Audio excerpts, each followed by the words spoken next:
Olá! Olá a todos, meus queridos, minhas queridas. Estamos voltando para falar de história e geografia. Então, meu nome é Rodrigo Aberhart, professor do Terra Vestibulares. Ciência para um mundo melhor. Ciências humanas, ciências no geral. Então vamos lá. Questão 67, vamos lá. Ciências Humanas 2009. Então, até o século XVII, as paisagens rurais eram marcadas por atividades rudimentares e de baixa produtividade. A partir da Revolução Industrial, porém, sobretudo com o advento da Revolução Tecnológica, houve um desenvolvimento contínuo do setor agropecuário. São, portanto, observadas consequências econômicas, sociais e ambientais interrelacionadas no período posterior à Revolução Industrial, as quais incluem a erradicação da fome no mundo? Não. B. O aumento das áreas rurais e a diminuição das áreas urbanas? Não. Explosão urbana. C. A maior demanda por recursos minerais, naturais, entre os quais recursos energéticos? Verdadeiro. D. A menor necessidade de utilização de adubos? Não. Maior. Letra E. O contínuo aumento da oferta de emprego no setor primário da economia, em face à mecanização? Não. Então, a letra C, resposta, porque houve uma mudança de uma Inglaterra rural para uma urbana e ligada à indústria de manufatura. Então, a máquina a vapor de Watt, muito legal essa réplica. Aqui as máquinas de tear, as indústrias tecelarias, né? Aqui mostrando também a indústria do carvão, queimava carvão. N indústria, seria a China daquela época, melhorada, vamos dizer assim. Aqui mostrando as cidades crescendo na Inglaterra. Como a Inglaterra conseguiu dominar vários territórios, ela, com o avanço da ciência e da tecnologia, ela começou a criar vários mecanismos para produzir em massa, para conseguir vender mais rapidamente, com processos padronizados. Isso que é chamada de Revolução Industrial. Então aqui é a Inglaterra, 1701, e aqui é a explosão demográfica da Inglaterra, até 1911. Aqui são mapas de 200 anos de diferença, já 300 anos quase, né? Bom, aqui mostrando um pouco de alguns movimentos populares na Inglaterra. Aqui as editoras, máquinas de tecelar, a poluição aumentando. Então a Inglaterra passou por esse período. Aqui é a Inglaterra rural, que foi mostrado nas Olimpíadas também, no teatro dentro do estádio de Londres, né? A Revolução Industrial, então, foi uma das maiores mudanças socioeconômicas da humanidade em todos os tempos, tá? Muito interessante a gente analisar, então, como item C. Beleza, meus queridos? Maravilha! Vamos para a questão 68 da prova de Ciências Humanas e suas tecnologias. Até aqui tudo bem, queridos? Então, Revolução Industrial começa na Inglaterra do século XVIII, com os avanços da física, da química e da metalurgia, entre outros aspectos, tá? Matemática, enfim. Então, a prosperidade induzida pela emergência das máquinas de tear, produzir tecido, escondia uma acentuada perda de prestígio. Foi nessa idade de ouro que os artesãos ou os tecelões temporários passaram a ser denominados de modo genérico como tecelões de teares manuais. Exceto em alguns ramos especializados, os velhos artesãos foram colocados lado a lado com novos imigrantes, enquanto pequenos fazendeiros tecelões abandonaram suas pequenas propriedades para se concentrar na atividade de tecer. Reduzidos à completa dependência dos teares mecanizados ou dos fornecedores de matéria-prima, os tecelões ficaram expostos a sucessivas reduções nos rendimentos. Então, The Make of the English Working Class, Penguin Books, 1979. Com a mudança tecnológica ocorrida durante a Revolução Industrial, a forma de produzir alterou-se, porque a invenção do tear propiciou o surgimento de novas relações sociais. B. Os tecelões mais hábeis prevaleceram sobre os inexperientes. C. Os novos teares exigiam treinamento especializado para serem operados. D. Os artesãos, no período anterior, combinavam a tecelagem com o cultivo de subsistência. Letra D. Então, alterou-se por quê? Alterou-se por quê? Porque anteriormente, antes, os tecelões, os artesãos, né? Artesãos, tá? Eles combinavam a tecelagem com a subsistência. E os trabalhadores não especializados se apropriaram no lugar dos antigos. Não. Teve lugar para todo mundo, tá? Então a resposta correta, letra D, de dado. Mostrando anteriormente o que aconteceu. Por quê? Alterou-se por quê? Né? Bom, questão 69. Como se assistisse a demonstração de um espetáculo mágico, ia revendo aquele ambiente tão característico de família. Os seus pesados móveis de vinhático ou de jacarandá de qualidade antiga e que denunciavam um passado ilustre, gerações de Menezes, talvez mais singelos e mais calmos. Agora, uma espécie de desordem de relacionamento abastardava aquelas qualidades primaciais. Mesmo assim, era fácil perceber o que havia sido.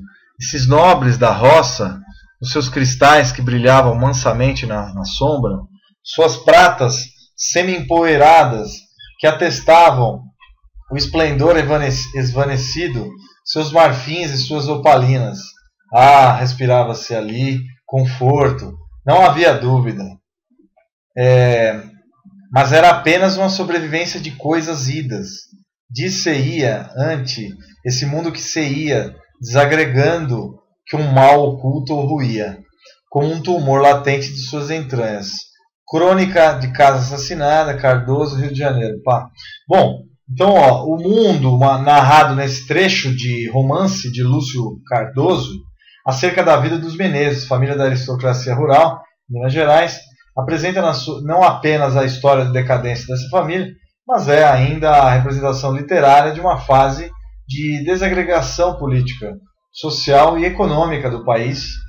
O recurso expressivo que forma literalmente essa desagregação histórica é o de descrever a Casa dos Menezes como então vamos lá. Ambiente de pobreza e privação que carece de conforto mínimo. Não. B. Mundo mágico capaz de recuperar encantamento perdido durante o período de decadência da aristocracia rural. Não, aqui existiam os barões ligados aos fazendeiros, né? Os grandes fazendeiros, as famílias ligadas aos grandes fazendeiros, que eram milionários, né? C. Cena familiar na qual o calor humano dos habitantes da casa ocupa o primeiro plano, compensando a frieza e a austeridade dos objetos antigos. É óbvio que isso não é a resposta. D. Símbolo de um passado ilustre que, apesar de superado, ainda resiste à sua total dissolução, graças ao cuidado e aceio que a família dispensa a conservação da casa. Não é esse.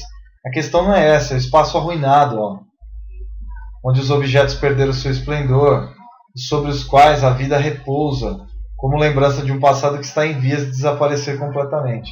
O texto está caracterizando isso. Uma decadência oligárquica. A decadência da oligarquia. Da oligarquia rural. Beleza? Muito bem. Bom, agora vamos para uma questão muito interessante, muito legal. O da Estrada de Santos. Olha que bonitas fotos que eu pus. Vamos lá. Questão 70, Ciências Humanas 2009. Então vamos continuar aqui a nossa análise. Olha lá.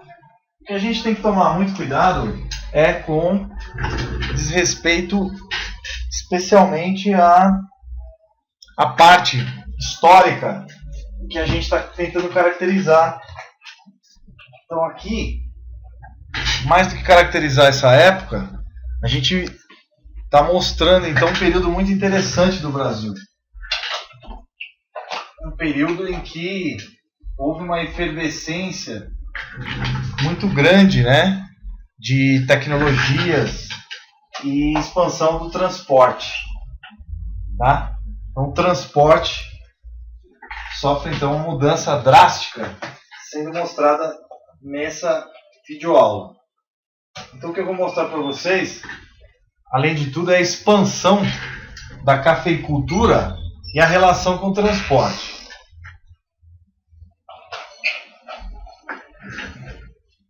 Então vamos lá.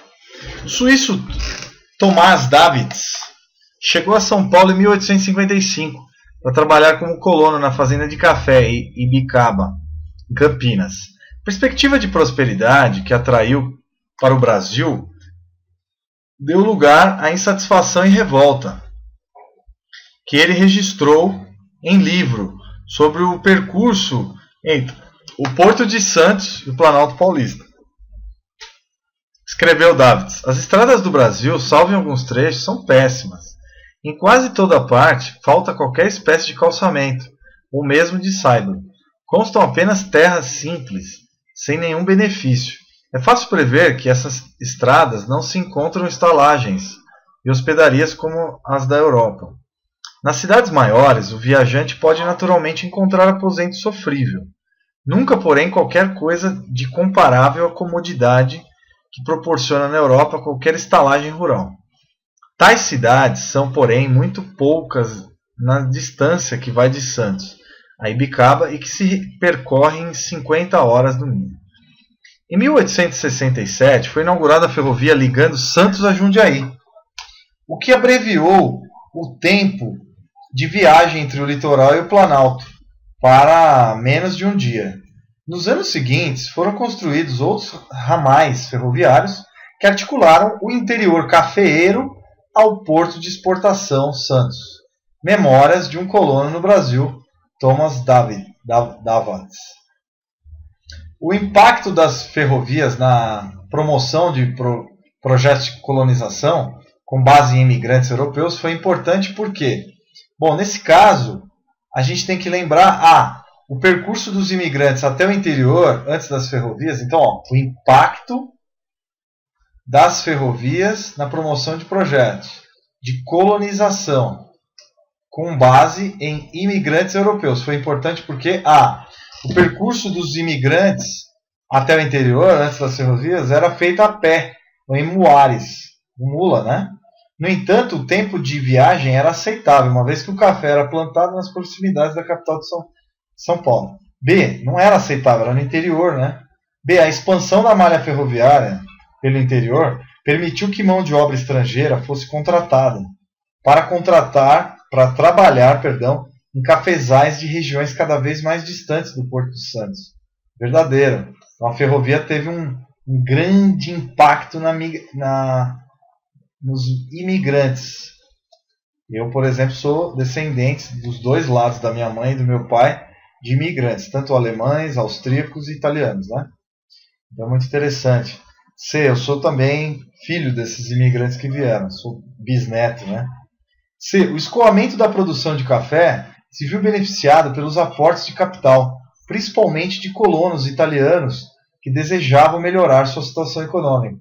Bem, não é isso. Então a expansão da malha ferroviária pelo interior de São Paulo permitiu que mão de obra estrangeira fosse contratada para trabalhar em cafezais de regiões cada vez mais distantes. D, os fazendeiros puderam prescindir de mão de obra europeia e contrataram trabalhadores brasileiros provenientes de outras regiões para trabalhar. Isso não é a questão. Aqui está falando dos imigrantes europeus. E as notícias de terras acessíveis atraíram para São Paulo grande quantidade de imigrantes que adquiriram vastas propriedades produtivas. Não, eles vieram como empregados. Então eram letra B, eles eram pobres, né, a maioria das vezes. Então aqui mostra a estrada de ferro Santos-Jundiaí, né? Mostrando aqui algumas obras do século XIX, fotos antigas, algumas do século XX já. Aqui mostrando a Serra do Mar. Então, aqui Paranapiacaba, houve uma colônia de ingleses, tem uma estrada de ferro, aqui o mapa antigo, né? Muito interessante. Mostrar então o inglês Daniel Mackinson Fox, o engenheiro que foi responsável pela produção da ferrovia. Muito interessante. Teve foi um desafio tecnológico, porque realmente existia rochas, a montanha tinha mais de 700 metros, tinha que fazer túneis, então não foi uma construção tão simples. Então é muito interessante resgatar aqui a estação de Santos, se não me falha a memória, que era a São Paulo Highway. Depois formou um monopólio, que depois, aqui é a antiga passagem, agora tem grama aqui já, né? Que nem mais usada. Bom, vamos continuar. Isso que fez a riqueza do estado de São Paulo no final do século XIX e início do século XX. Fez a prosperidade do estado mais rico da América, depois da Califórnia, do Texas e de Nova York. É o quarto estado mais rico da América, né? Mas vamos lá. Então, questão 71. Populações inteiras nas cidades e na zona rural dispõem da parafernália digital global como fonte de educação e de formação cultural. Essa simultaneidade de cultura e de informação eletrônica com as formas tradicionais e orais é um desafio que necessita ser discutido. A exposição via mídia eletrônica com estilos e valores culturais de outras sociedades pode inspirar apreço, mas também distorções e ressentimentos.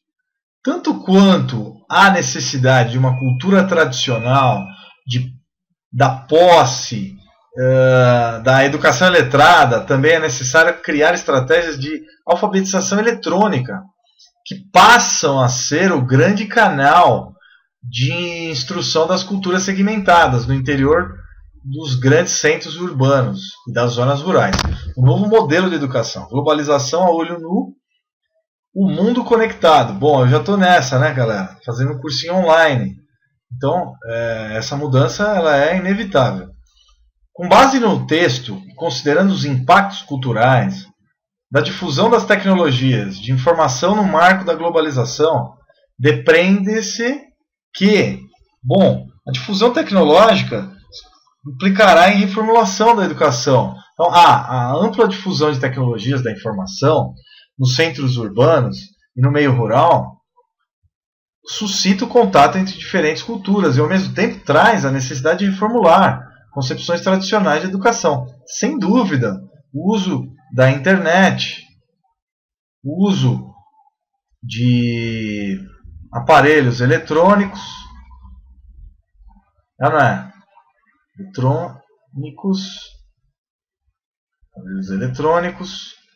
tablets,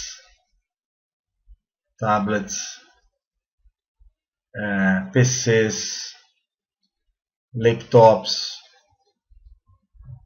smartphones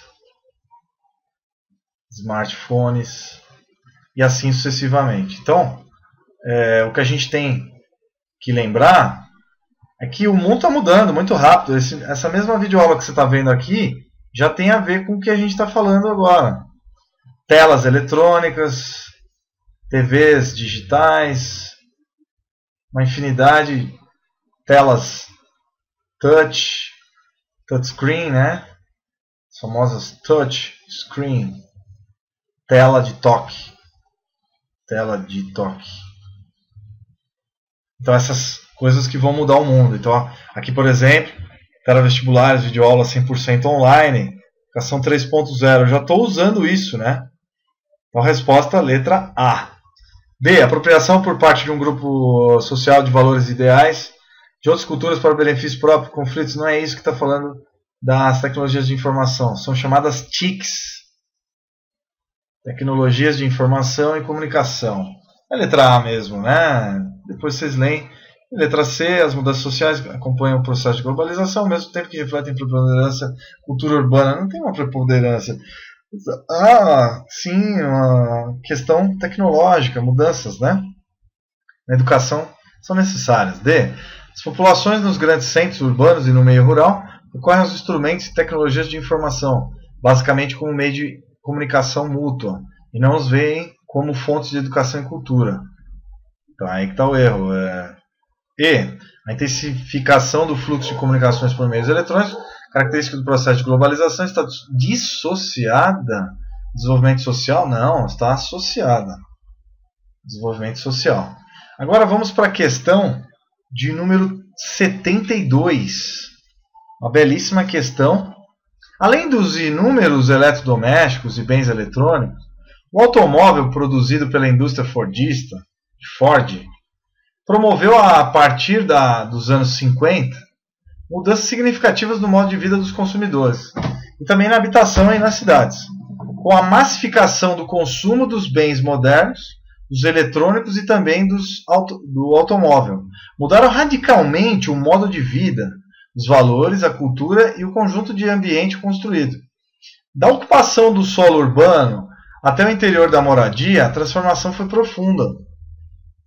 Urbanismo na periferia do mundo globalizado, metrópoles brasileiras. Estão mostrando alguns equipamentos de vanguarda. Uma das consequências das inovações tecnológicas das últimas décadas, que determinaram diferentes formas de uso e ocupação do espaço geográfico, é a instituição das chamadas cidades globais, que caracterizam-se por... Então vamos lá. A. Cidades globais. Possuir o mesmo nível de influência no cenário mundial? Não. Umas mais e outras menos. Nova York, Tóquio, Pequim, Londres, São Paulo, Seul, Hong Kong,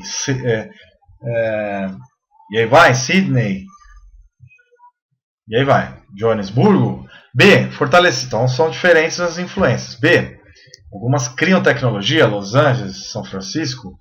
Fortalecer os laços de cidadania e solidariedade entre os membros das diversas comunidades? Ainda não. C, constituírem um passo importante para a diminuição das desigualdades sociais causadas pela polarização social e pela segregação urbana. Várias cidades globais têm pobreza. São Paulo e Rio é um exemplo clássico da pobreza enorme, que tem milhões de pessoas ainda em favelas. Uma vergonha, né? D, terem sido diretamente impactados pelo processo de internacionalização da economia desencadeado a partir dos anos 70. Sem dúvida nenhuma. Há uma internacionalização da economia mundial, uma interligação cada vez maior. E terem sua origem diretamente relacionados ao processo de colonização ocidental do século XIX. Isso já foi, né? É outro período. Agora a D é a resposta correta. Beleza? Então, ciência e tecnologia para uma sociedade melhor. Vamos lá, questão 73 aqui, só mostrando o futuro das telas. Olha, as telas vão ser transparentes. Aqui é smartphone, televisão ligada à internet. Aqui, lavadoras inteligentes. E as várias telas que vão dominar o mundo daqui a um tempo. Essas aulas vocês vão assistir por tablets. Eu já assisto as minhas aulas por tablets, né? Vocês também, inevitavelmente, vão fazer. Muitos já estão fazendo. Questão 73, então, vamos lá. Aqui mostra o mapa do Brasil. Né? Géographie, l'espace mondial. Paris, então, Ratier, 2008. Ciatone. Então, é um mapa francês falando do PIB em habitantes em 2004. PIB é o Produto Interno Bruto. Produto Interno Bruto, ou seja, a soma de todas as riquezas produzidas pelo país. Tá certo, queridos? Produzidas pelo país. Só que de forma bruta. Não quer dizer que toda a população vai se beneficiar dessa riqueza. Principalmente no Brasil, né, galera? Infelizmente, tá de professor sofre nesse país, imagina as outras profissões, né? Mas vamos lá, vamos que vamos. Continuando, ó. A partir do mapa apresentado, é possível inferir que nas últimas décadas do século XX, registraram-se processos que resultaram em transformações na distribuição das atividades econômicas e da população sobre o território brasileiro. Com reflexos no PIB por habitante, assim, então vamos lá. As desigualdades econômicas existentes entre as regiões brasileiras desapareceram?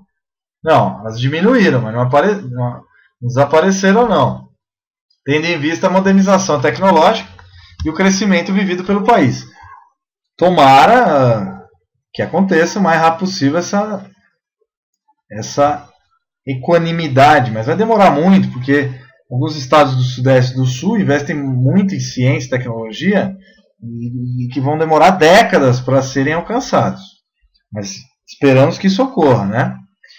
Muitos estados do Nordeste, Centro-Oeste e do Norte estão crescendo rapidamente, mesmo o sul do país, e algumas áreas do Sudeste que eram pouco desenvolvidas, como algumas regiões de Minas Gerais e algumas regiões do Espírito Santo também crescem muito, e outras regiões de São Paulo e Rio também. B. Os novos fluxos migratórios instaurados em direção ao norte e ao centro-oeste do país prejudicaram o desenvolvimento socioeconômico dessas regiões, incapazes de atender ao crescimento da demanda por postos de trabalho. Não, isso não é verdade. A região centro-oeste e norte cresce muito, a passos largos. A economia desses estados, o estado de Goiás, por exemplo, cresce muito, está acima da média nacional. O Distrito Federal também, Mato Grosso também, Amazonas e Pará também, Tocantins também. C. Sudeste brasileiro deixou de ser a região com maior PIB industrial a partir do processo de desconcentração espacial do setor em direção a outras regiões do Brasil. É verdadeiro. Se a gente pensar, o Sudeste está começando a se desindustrializar perto do que já foi. Antes ele dominava 88% da indústria nacional. E essa tendência está diminuindo em relação ao resto do Brasil. O resto do Brasil, em relação à região Sudeste, já tem uma participação quase igual ao do Sudeste, um pouco maior até. Então há uma ligação com o terceiro setor, o setor de serviços tecnológicos. Então há um tipo de mudança de característica financeira, tecnológica, que está favorecendo o terceiro setor, o setor de serviços. Mas é óbvio que ainda existe muita indústria, né? Não vai achar que está desindustrializando totalmente. Existe a guerra fiscal, em que os estados diminuem seus impostos para atrair investimentos externos e internos do próprio país. As indústrias vão para essas regiões. D. O avanço da fronteira econômica sobre os estados da região norte e centro-oeste resultou no desenvolvimento da introdução de novas atividades econômicas, tanto nos setores primário e secundário, como no terciário. Então, o setor de serviço é chamado setor terciário, que gera muito emprego, né? Vou dar um exemplo aqui de um lugar que tem muito setor terciário, é a região da Califórnia, né? Mesmo com a indústria eletrônica, mas a indústria de alta tecnologia, de softwares, de entretenimento. Então, um tipo de indústria um pouco limpa, vamos dizer assim, mais limpa, né? E o Nordeste tem vivido, ao contrário do restante do país, um período de retração econômica. Está errado, é um período de alto crescimento econômico no Nordeste em frente. Então, a resposta correta é a letra C. O Nordeste cresce a passos chineses, né? A região do Nordeste está crescendo a passos largos. Bom, vamos para a questão 74, a última questão dessa análise. No período de 750 a 338 a.C., a Grécia Antiga era composta por cidades-estado, como, por exemplo, Atenas, Esparta, Tebas, que eram independentes uma das outras, mas partilhavam algumas características culturais, como a língua grega. No centro da Grécia, Delfos era um lugar de culto religioso frequentado por habitantes de todas as cidades-estado. No período de 1200 a 1600 depois de Cristo, aqui uma comparação, pessoal, presta atenção, falando da Grécia Antiga, comparando com tribos indígenas da Amazônia. Vamos dar uma olhada então, prestem bastante atenção. Na parte da Amazônia brasileira, isso no Enem, você tem que tomar muito cuidado nesse Exame Nacional de Ensino Médio, porque nessa prova você tem que estar ligado em todas as áreas que você estudou história, e você tem que interligar esses conhecimentos, beleza? Então vamos lá. Na parte da Amazônia, então, no período de 1200 a 1600 depois de Cristo, na parte amazônica brasileira, onde hoje está o Parque Nacional do Xingu, há vestígios de 15 cidades que eram cercadas por muros de madeira, que tinham até 2.500 habitantes cada uma. Essas cidades eram ligadas por estradas e centros cerimoniais, com grandes praças. Em torno delas haviam roças, pomares e tanques para a criação de tartarugas. Aparentemente, epidemias dizimaram grande parte da população que lá vivia. Folha de São Paulo, 2008. Apesar das diferenças históricas e geográficas existentes entre as duas civilizações, da Grécia e do Brasil, os nativos brasileiros, elas não são semelhantes. Elas podem ser semelhantes. São semelhantes, pois que tem em comum aqui, galera? O que você pode pensar aqui? Aqui mostrando uma cidade murada, aqui alguns reflexos antigos. Olha que precisão, gente, geométrica, né? Aqui mostrando então uma estátua de bronze de Esparta, um guerreiro espartano. Aqui também um azulejo muito conhecido, né? Mostrando a mitologia grega. E aqui a Grécia Antiga e aqui a região de Xingu. Então aqui a comparação, né? Olha que interessante a comparação feita, a diferença. Povo Xingu. E aqui a análise, olha, as árvores em volta, tá? Desse descampado, muito interessante. Bom, aqui mostrando uma foto de satélite dessa região, do Xingu. Aqui mostrando a Gisele Bündchen lá, fazendo uma visita ao Xingu. Aqui as mulheres fazendo um ritual, os homens também fazendo a dança ritual dos guerreiros da tribo Xingu. Então qual seria a resposta, galera? Vamos lá. Na A, as ruínas das cidades mencionadas atestam que grandes epidemias dizimaram suas populações. Mas eles estão dizendo o seguinte: apesar das grandes diferenças históricas e geográficas existentes entre as duas civilizações, elas são semelhantes, pois não é essa. A A está errada, não é isso que igualou elas. B, Esparta era uma cidade-estado, é ou não é, galera? Mais ou menos independente uma da outra. Então no Xingu também tinha essa mesma análise. Essas cidades eram muradas, o que mostra que eram independentes. C, as duas civilizações tinham cidades autônomas, olha só, e independentes entre si. Então essa é a resposta da questão 74. Que maravilha, finalizando então uma questão belíssima de história, né? História mundial, história geral, ligada à história dos nativos brasileiros, que estão aqui há mais de 3.000 anos aqui no Brasil, né? A D, os povos do Xingu falavam uma mesma língua, tal como nas cidades-estado grega. Não é verdade, eles tinham algumas diferenças linguísticas. E, as cidades do Xingu dedicavam-se à arte e à filosofia, tal como na Grécia. Isso também não é verdade, então, finalizando a resposta, a letra C. Galera, uma prova que necessita que o aluno tenha uma leitura bem crítica do que esteja lendo, e a interpretação de texto é o carro-chefe dessa análise do Enem. Então, ó, grande abraço a todos e vamos lá, Brasil, vamos estudar, levar a sério e, antes de mais nada, estudar mesmo em períodos que muita gente vai estar se divertindo e vocês estão estudando. Então, parabéns aí por estar todo mundo estudando em períodos de feriado, e eu também estou aqui com vocês. E esse é o segredo para você arrebentar no vestibular. Esse sacrifício que você esteja fazendo agora vai te ajudar, com certeza, a entrar na universidade. Grande abraço a todos. Tchau, tchau. Até as próximas aulas. Tchau, tchau.